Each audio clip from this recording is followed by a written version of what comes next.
오늘의 주제는 착한 사람 컴플렉스 탈출하기입니다. 일단 착한 사람 컴플렉스를 갖고 있다고 하는 분들의 대부분은 안 착합니다. 선한 분들도 물론 있겠지만 한 100% 중에 한 80%는 착하다기보다는 불안한 사람들이 가능성이 높습니다. 그러니까 착한 모습을 보여야 해서 착한 거지 착한 사람이라는 건 아니라는 거죠. 그래서 불안한 사람들이 착한 사람 컴플렉스, 착한 아이 컴플렉스에 빠진다 이렇게 보시면 됩니다. 근데 그거에 대한 이제 이야기는 조금 더 이따가 할 거고, 여러분들이 착한 사람 컴플렉스인지 체크리스트를 제가 만들어 봤어요. 그래서 하나씩 읽어보자면, 첫 번째, 거절하면 상대가 상처받을까봐 두렵다. 두 번째, 갈등이 생기면 차라리 내가 손해보고 만다. 세 번째, 다른 사람의 부탁을 들어주느라 정작 내 일을 못할 때가 많다. 네 번째, 나에 대한 타인의 평가에 예민하게 반응한다. 다섯 번째, 무리한 요구를 하는 사람에게도 싫은 소리를 못한다. 마지막으로, 착하다, 배려심 깊다는 말을 들어야 안심이 된다. 요거 중에 이제 몇 개를 체크하냐 일 텐데, 뭐 사실 하나만 체크를 해도 착한 사람 컴플렉스에 빠져 있을 가능성이 높습니다. 그래서 각각에 대해서 좀 분석을 해보자면, 첫 번째, 거절하면 상대가 상처받을까봐 두렵다. 상처받을까봐 라기보다는 제가 봤을 때는 이건 좀 바꿔서 상대가 실망할까봐 두렵다. 더 깊게 들어가면 실망하고 나를 안 좋게 평가하거나 나를 떠나거나 할까봐 두렵다가 오히려 더 깊은 심리라고 보시면 됩니다. 두 번째는, 갈등이 생기면 차라리 내가 손해보고 만다는 건, 갈등이 생기면 일단 스트레스가 커집니다. 그리고 갈등 이퀄 상대와 멀어지거나 또 부정적인 평가로 이어질 수 있는데, 그럴 바에는 부정적인 평가를 없애는 방법이 뭐냐? 그냥 내가 손해를 보고 맞춰주면 이 갈등이 해소되고 부정적인 평가를 피하고 좋은 이미지를 남길 수 있으니까 내가 참는다, 이렇게 간다는 거고, 세 번째로는 내 일보다 상대방의 부탁을 들어주느라 바쁜 건데, 부탁을 들어주지 않으면 또 상대가 실망할까봐 위에 1번이랑 연결되는 겁니다. 네 번째로는 근본적인 심리죠. 타인에 대한 평가에 예민하게 반응한다. 즉, 타인이 나를 나쁘게 볼까봐 항상 걱정해서 예민하게 반응하는 겁니다. 무리한 요구를 하는 사람에게도 싫은 소리를 좀 못하는 건,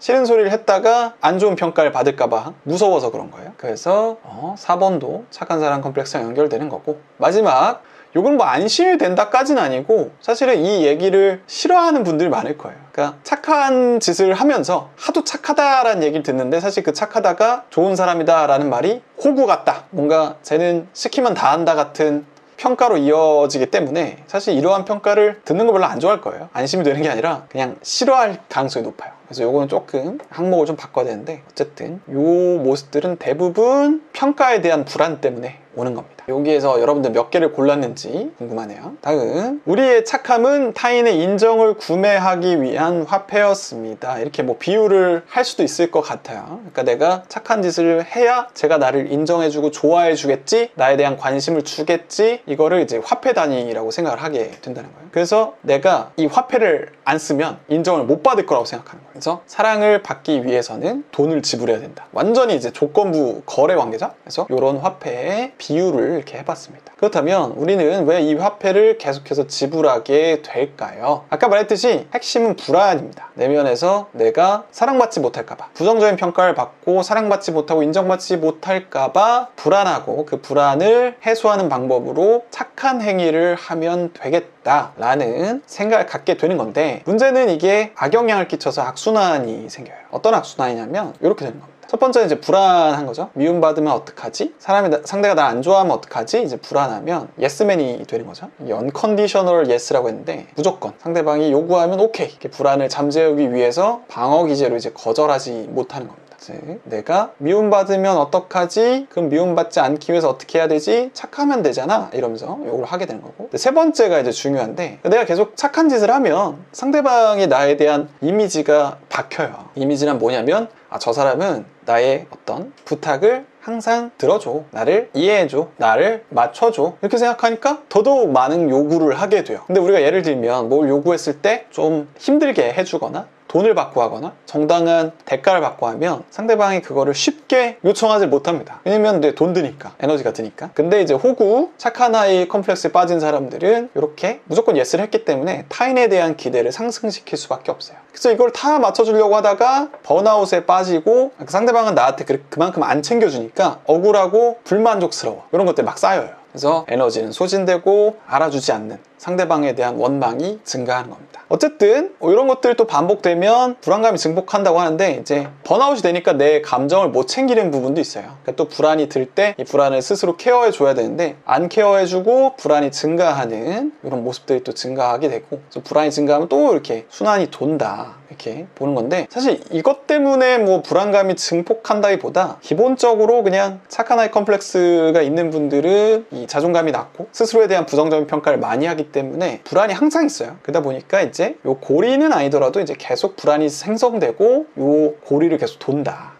그래서 이제 착한 짓 계속 하다가 갑자기 뭐 연락 끊거나 뭐 갑자기 화를 낸다거나 하는 사람들도 간혹 있고요. 그래서 인간관계가 좋게 흘러가지 않는다. 이걸 다 맞춰주는 관계도 힘들고, 맞춰주다가 힘들어가지고 이제 다 던져버리고, 갑자기 던져버리는 것도 이제 또 관계에 악영향을 끼치겠죠. 그래서 이런 악순환의 고리가 이어진다. 근데 이 순환이 계속 될 때 결국은 호구가 된다. 만만한 취급만 받고 억울함만 쌓인다. 근데 이게 뭐 늘 제가 말씀드리지만 착한 사람 이용해 먹는 사람 때문에 이런 일이 발생하는 건 아니에요. 사실은 이용해 먹는 사람도 있겠지만 내가 그 빌미를 좀 제공한 측면이 있습니다. 그러니까 진짜로 뭐 물건에 비유하자면, 내가 항상 물건을 다른 사람 파는 거에 뭐 반값으로 팔아. 그럼 사람들은 좋다고 사겠죠? 계속 나는 반값을 팔아. 상대방은 좋다고 막 계속 살 거예요. 그러다가 내가 조금 마진을 붙여봐야지 했더니 상대방이 왜 이렇게 비싸게 팔아? 이런다는 거예요. 원래 그렇게 안 팔았잖아요, 뭐 이렇게 하면서. 그런 것처럼 내가 나의 가치를 낮게 보고 착한 행동을 했을 때 얻는 결과는 이 만만한 취급밖에 없다. 그리고 억울함 쌓여서 스트레스로 또 다가오겠죠. 그러면 어떻게 하면 이 고리를 끊을 수 있을까? 많은 분들이 이제 미움받을 용기를 가져라 라고 하는데, 미움받을 용기를 갖는 건 사실 쉬운 일이 아니에요. 갑자기 미움받을 용기 책 읽으면 미움받을 용기 생기는 거 아니에요. 사람들이 이제 쉽게 얘기하는데, 미움받을 용기가 생기려면 미움받아도 괜찮다라는 평가가 사실 필요합니다. 그게 이제 자존감을 높이는 상태인데, 내가 정말 괜찮아, 그러니까 제가 나를 미워해도 상관없어 가 되면 돼요. 근데 이제 많은 분들이 미움받을 용기 가져보자 막 이 생각만 하니까 뭐 가져지지도 않고 조언들이 좀 잘못된 게 많아요. 근데 이제 그 아주 초기 단계로 할 수 있는 게 이제 감정 인지, 감정 알아차림, 이렇게 볼 수 있는데, 사실 여기 하나 더 들어가야 돼요. 감정 플러스 욕구 알아채기라고 볼 수가 있습니다. 그래서 0.1초보단 더 걸리겠지만, 누군가가 부탁을 하게 됐을 때 습관적으로 빨리 내 시간 알아볼게요, 뭐 알아볼게요 이렇게 하지 말고 일단 생각을 해보자는 겁니다. 그리고 질문을 해보는 거죠. 어떻게? 이거 내가 진짜 원하는 건가? 내가 할 수 있나? 하고 싶나? 이런 질문을 해보자는 거예요. 그리고 이 어떤 부탁을 들었을 때 내 감정이 어떤가를 살펴보는 것도 중요합니다. 내가 뭐 좋아하는 사람이 부탁했을 때는 조금 뭐 힘들긴 하지만 뭐 오케이 이렇게 나올 수도 있는데, 진짜 내가 좀 싫어하는 사람이야, 맨날 나한테 일 던지는 사람이야, 그러면은 솔직히 말하면은 하기 싫을걸요? 그래서 그 감정과 욕구를 질문해보는 거죠. 그랬더니 예스가 안 나왔어, 안 하고 싶어, 그러면은 일단 보류하거나 거절을 하게 될 가능성이 높습니다. 근데 이 질문을 안 하고 덜컥 예스를 해버리면 수습하기가 조금 어려워요. 뭐뭐 해줄 수 있어? 그랬더니 네 라고 하고 나중에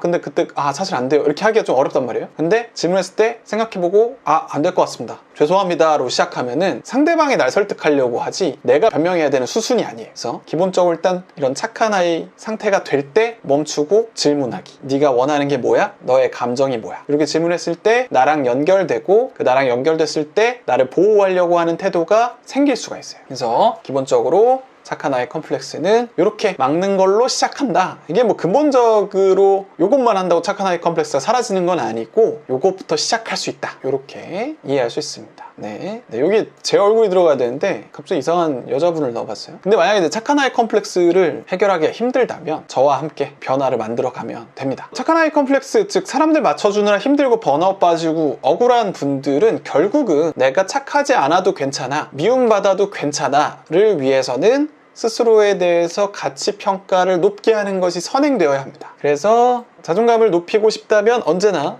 제 유튜브 채널 뭐 커뮤니티나 영상의 이제 댓글란이나 다 제 프로그램 연결이 돼 있어요. 그래서 나는 착한 아이 컴플렉스에서 벗어나고 싶어, 그러면은 그 링크를 통해서 멘탈 분석 상담이나 이제 자존감 향상 프로그램을 신청하시면 됩니다. 그래서 오늘의 그 착한 아이 컴플렉스 강의는 여기까지 하면 될 것 같아요.